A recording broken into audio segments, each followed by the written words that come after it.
Olá, irmãos e irmãs! A paz de Jesus e o amor de Maria esteja com cada um de vocês. Hoje aprenderemos com o santo que foi aclamado por São João Paulo II como pai e mestre da juventude, fundador dos Salesianos e um dos baluartes da comunidade católica Boa Nova. Hoje aprenderemos com São João Bosco. João Melchior Bosco nasceu em 16 de agosto de 1815, em um vilarejo italiano chamado Colle del Bec, na região de Piemonte, na Itália. Era filho de camponeses, pobres e analfabetos, e João Bosco ficou órfão do pai aos 2 anos. Por isso, sua infância e juventude foram em meio a grandes dificuldades, tanto financeiras quanto familiares. Mas João Bosco era persistente e buscou os seus objetivos.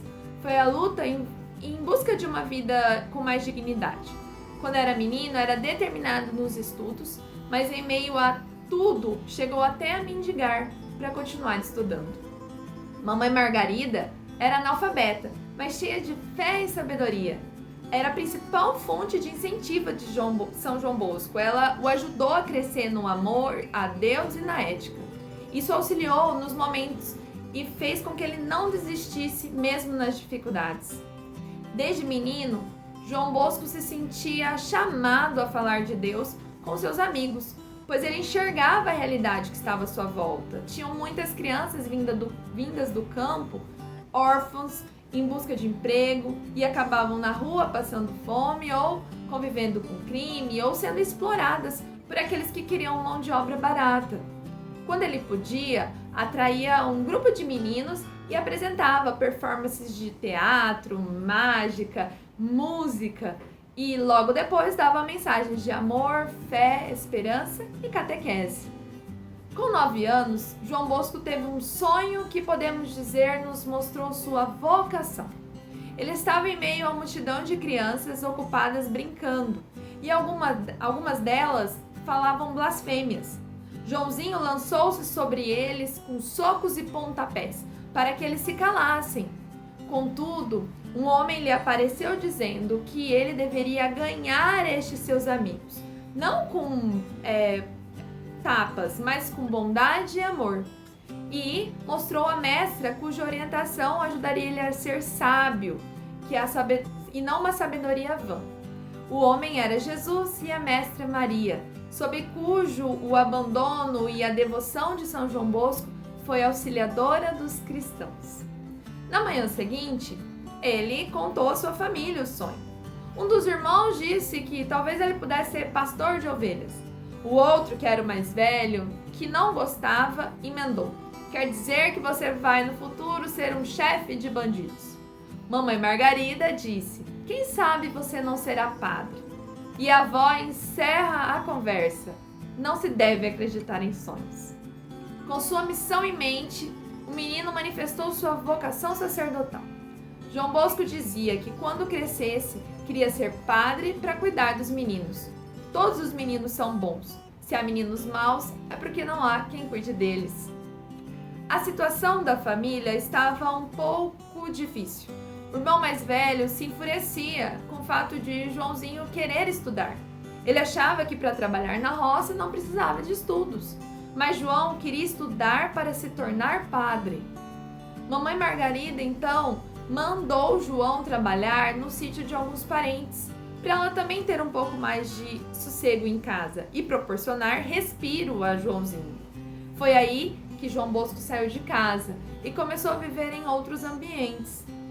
Para se sustentar, João foi aprendiz de sapateiro, tipógrafo, alfaiate, garçom. Sem perceber, ele foi aprendendo ofícios que mais tarde ele ensinaria para os jovens que estavam saindo da roça para viver na cidade grande.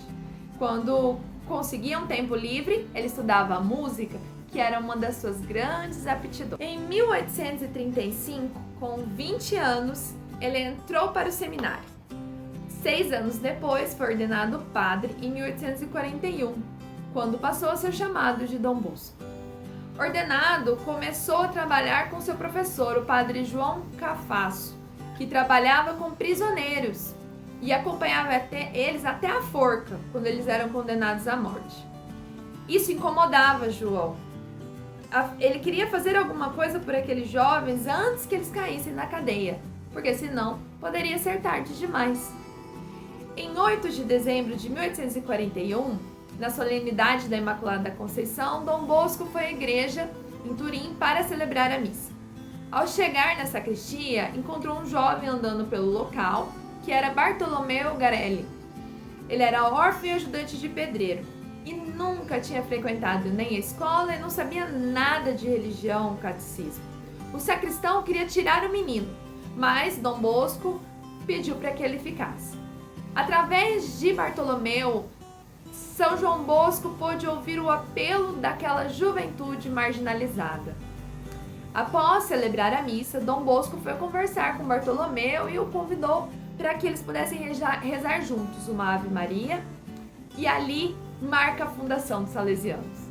Nesse encontro, o santo da juventude pede que Bartolomeu convide outros jovens e amigos para que pudessem se encontrar. Ali nasce o grupo de rapazes que se reuniam todos os domingos. Ali começa o trabalho dos meninos da rua, evangelizando-os e ensinando uma profissão. O trabalho frutificou e Dom Bosco pensou em organizar uma associação religiosa.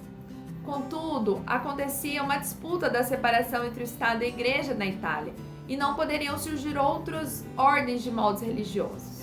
E a solução veio com a ideia de criar uma organização de cidadãos que se dedicavam a atividades educativas nos moldes civis, que serviam os cidadãos aos olhos do Estado, como uma associação de religiosos perante a Igreja. Dom Bosco então consegue um terreno em Turim e muda-se para lá para fundar a obra que mudaria a sua vida e a vida daqueles meninos, oferecendo a eles moradia, segurança, diversão, catequese e profissão. Chamou este lugar de Oratório de São Francisco de Sales. Assim começa a maravilhosa obra dos Oratórios de Dom Bosco. Vendo os frutos deste trabalho, muitos colaboradores se juntaram a ele para trabalhar na missão de evangelizar e dar frutos a adolescentes e jovens desamparados. Dom Bosco deu o nome de Salesianos aos seus colaboradores. Os primeiros salesianos fizeram votos religiosos de castidade, pobreza e obediência. E em 1859 fundou a Congregação Salesiana, com a missão de cuidar dos meninos. O nome salesiano vem em homenagem a São Francisco de Sales, o santo de devoção de Dom Bosco. Mas não somente os meninos foram agraciados pela vocação de Dom Bosco. Maria Mazzarello, juntamente com uma amiga, fundaram uma oficina de costura para meninas. E o projeto deu certo. E logo depois a organização passou a acolher as meninas órfãs. Vendo o trabalho de Maria, Dom Bosco fundou em 1972 o Instituto das Filhas de Maria Auxiliadora, que teria a missão de cuidar das meninas. Maria Domingas Mazzarello mais tarde seria canonizada também, ser chamada Santa Maria Domingas Mazzarello. A sua obra com o Oratório de São Francisco de Sales socorreu muitas crianças, meninas carentes, formando-se na educação e no aprendizado. João Bosco, muitas vezes, recebia as mensagens e inspirações de Deus através de sonhos. Quando pequeno, quando recebeu a mensagem da sua vocação e trabalhar com os meninos, e quando sacerdote, conduzindo já a congregação, ele teve uma visão que marcou a sua vida. Um sonho, ele viu uma grande embarcação que navegava num oceano muito agitado. As ondas do mar estavam agitadas pelo vento e batiam furiosas contra essa embarcação que se agitava de um lado para o outro no meio de uma batalha. Aproximando o olhar, Dom Bosco percebe que quem está no timão era o Papa, com suas vestes características, pilotando diligentemente para que a barca fosse no rumo. Mas o vento tornava-se muito forte e as ondas do mar agitavam-se com fúria, a ponto de quase fazendo naufragar. Quando o perigo aumentava, Dom Bosco percebia que de cada lado do nau surgiu uma coluna que o impedia o naufrágio. Olhando, percebeu que em uma coluna estava a hóstia num ostensório dourado, e na sua base estava escrito salvação dos que creem. E no outro lado, na outra coluna, a imagem de Nossa Senhora, que na base da coluna estava escrito auxiliadora dos cristãos.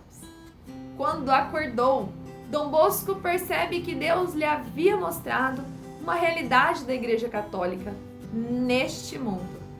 Ela é o nau de Cristo dirigida por Pedro, Papa, para conduzir-nos ao céu. O mar agitado são todas as dificuldades, ataques, heresias, perseguições que a Igreja vive, não está livre. E como auxílios celestes para que ela possa seguir nessa caminhada sem naufragar, ela é dado a Eucaristia, Maria e o Papa. São suas salvaguardas. Eis aqui os sinais fortes do catolicismo. Jesus Eucarístico, na hóstia consagrada, Maria, Mãe, Nossa Mãe e o Santo Padre, Vigário de Deus. Foi o próprio Jesus que deixa a Eucaristia, Maria e o Papa para a sua igreja, para cumprir as promessas de que as portas do inferno nunca prevalecerão sobre ela. Dom Bosco escreveu biografia de 3 alunos seus: Domingos Sávio, Miguel Magone e Francisco Besugo. Temperamentos todos diferentes, cada um alcançou à sua maneira seu crescimento pessoal e se tornou exemplo para os colegas do oratório. E o próprio Dom Bosco quem cita Bartolomeu Garelli como aquele que fez iniciar o oratório salesiano. São Domingos Sávio conheceu Dom Bosco com 12 anos, pediu para entrar no oratório, queria estudar para ser padre e no oratório já mostrava o perfil de santidade como objetivo de vida. Miguel era órfão, desde cedo trabalhou para ajudar o sustento da família e com 13 anos o encontro com Dom Bosco muda sua vida. E Francisco Besugo, que teve a sua descrição de vida feita por Dom Bosco, era um menino extremamente dedicado às orações, religião, estudos e queria fazer o bem aos colegas, ser um exemplo de virtude e bondade. A obra de Dom Bosco não se conteve apenas na Itália. Em 1875 foram enviados os missionários salesianos para a América do Sul, após um sonho em que ele via indígenas. Em seguida enviou os salesianos para o Brasil e ambos com as mesmas missões de resgatar, formar adolescentes nos moldes do oratório de São Francisco Sales. A congregação se espalhou pelo mundo e se tornou uma das maiores da Igreja Católica. Dom Bosco também criou um método preventivo, que é o método educativo, que tenta desenvolver uma experiência pedagógica baseada nas experiências de Dom Bosco com os seus jovens. Ela tem 3 pilares: a razão, a religião e a bondade. Dom Bosco escreve um estudo explicando este método em 1877, que foi anexado nas primeiras constituições salesianas, e em 1877 também é criado o Boletim Salesiano, que é um projeto muito conhecido dentro da família salesiana. Foi fundado para que não houve interrupção das suas publicações. Ele é encarregado de transmitir informações aos membros e uni-los como família. Existem vários lugares de impressão do boletim que foram fundados em muitos países. No século XIX, na Itália, na França, na Espanha, na Inglaterra, e no século XX, Portugal, Eslovênia, Lituânia, Hungria, e atualmente está em 135 países, traduzido em 29 idiomas. Hoje, os salesianos estão em mais de 130 países, 90 inspetorias e 30 grupos formados por leigos. Dizei aos jovens que os espero no paraíso. Dom Bosco falece em 31 de janeiro de 1888, deixando a congregação espalhada por vários países. Logo, sua fama de intercessor de milagres, educador da juventude, defensor da igreja e apóstolo da Virgem Auxiliadora se espalha pelo mundo. Com tantos atributos, Papa Pio XI, que era seu amigo, canonizou na Páscoa de 1934 e sua memória litúrgica é celebrada no dia 31 de janeiro. Ter Dom Bosco como intercessor significa mostrar um grande ideal, um amor à juventude e esperança por um mundo melhor. Em tempos em que nossos jovens vivem dilemas e descréditos, conhecer a história de um santo que acredita na juventude nos traz esperança de que a humanidade ainda tem jeito. É o santo que nos ensina a acreditar na sociedade e na juventude. Por onde ele passou, ele deixou rastros de uma vocação voltada à formação, educação e evangelização. Dom Bosco dizia que o que somos é presente de Deus, no que nos transformamos é nosso presente a Ele. Que pela intercessão de Dom Bosco e Nossa Senhora Auxiliadora, tenhamos uma vista voltada para o alto. São João Bosco, rogai por nós.